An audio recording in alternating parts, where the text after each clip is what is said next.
Okay, let's dive into this. It feels like a pretty monumental moment we're watching. Absolutely. The AI browser battleground is just Mm. exploding. Mm. OpenAI didn't just tweak ChatGPT, they launched ChatGPT Atlas. Yeah, And this isn't just, an update. It feels like a strategic move against how we use the internet. it really does.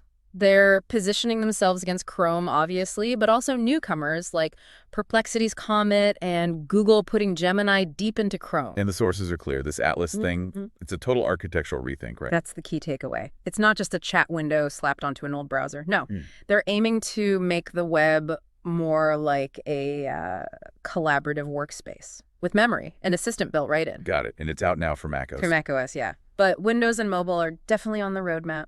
Coming soon. Okay.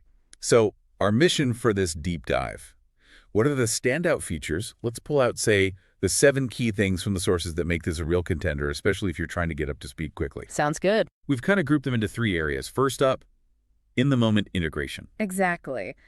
And the first feature here basically kills the old isolated search bar idea. It's ChatGPT in every tab. Okay. What does that mean practically? It means you get this dedicated space in each tab for conversation. Searching, looking at images, news. It's right there. Ah, so no more jumping back to a separate ChatGPT tab. Precisely.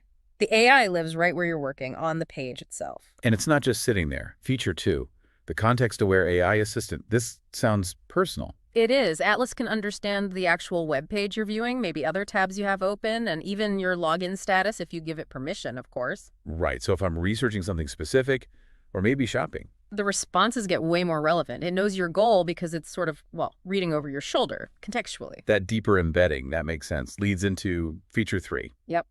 Inline writing help. This is huge for workflow. The end of copy pasting back and forth. That's the idea. You can refine text, rewrite emails, fill out forms, whatever right in the field you're typing in. Google Docs, emails. Ah, okay. So it just smooths out that whole process. Less friction. Drastically less friction. Speeds things up immensely if you're writing or summarizing anything. Okay, that integration stuff is pretty compelling. But then you've got this next cluster of features, focusing more on long-term memory and automation. Yeah, this is where the browser stops being just a window onto the web and starts becoming more like a cognitive partner. Feature 4 is built-in memory. How did that work? Well, if you enable it, the browser actually remembers pages you've seen, tasks you started, even complex ideas you were exploring days ago. And it brings them back up. Intelligently, yeah, like an assistant would.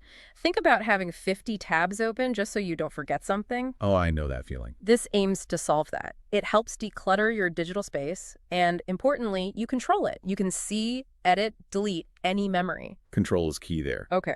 And building on memory, feature 5 is natural language commands. Right, so instead of fiddling with bookmarks or tab managers, you just talk to it, or type. Like what? Simple stuff like, hey, Atlas, reopen that travel site I looked at yesterday, or close my recipe tabs. And it just does it, based on its memory. Based on memory and context, yeah. Much more intuitive. Now, feature 6 sounds like the really advanced piece, agent mode. This is for paying users. That's right. Preview for Plus, Pro, and business users currently. And it's where Atlas gets properly autonomous. Autonomous how? You can give it a complex task. Like, instead of you doing 15 different searches and steps, you tell Atlas, research this topic, plan the booking for this trip, summarize this long PDF, manage this workflow across these different sites. Wow. So it coordinates actions across tabs and sites by itself. That's the goal. Less micromanagement from you for complex multi-step tasks. Okay, hold on. That level of autonomy, especially knowing the context of what I'm doing, that raises some big questions about trust and control. Absolutely. Which brings us neatly to the final theme, control and trust. Good. Yeah. Because if it's booking things for me. Exactly. That's why feature 7, setting the rules, is critical. The sources really emphasize this. So what are the safeguards? You get full transparency and control, standard stuff like incognito mode, but also really specific controls for the memory feature, parental setting. And a big one. Is my browsing used to train the AI? Explicitly no. That's a key point. Your browsing content, the questions you ask Atlas within your sessions, that data is kept separate. It's not used for training the models. Protects privacy. Okay, that's crucial.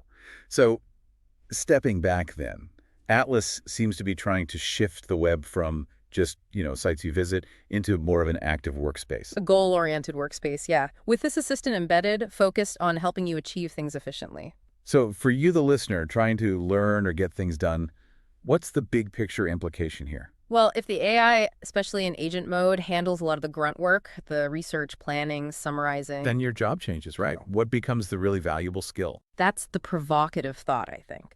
Success with tools like Atlas seems to hinge completely on how well you frame that initial request. The prompt. Ah, The call to action you give the agent. exactly. Your ability to clearly define the mission, to ask the right initial question, that's what will determine how effectively this powerful new kind of browser actually works for you. Getting that first step right is everything.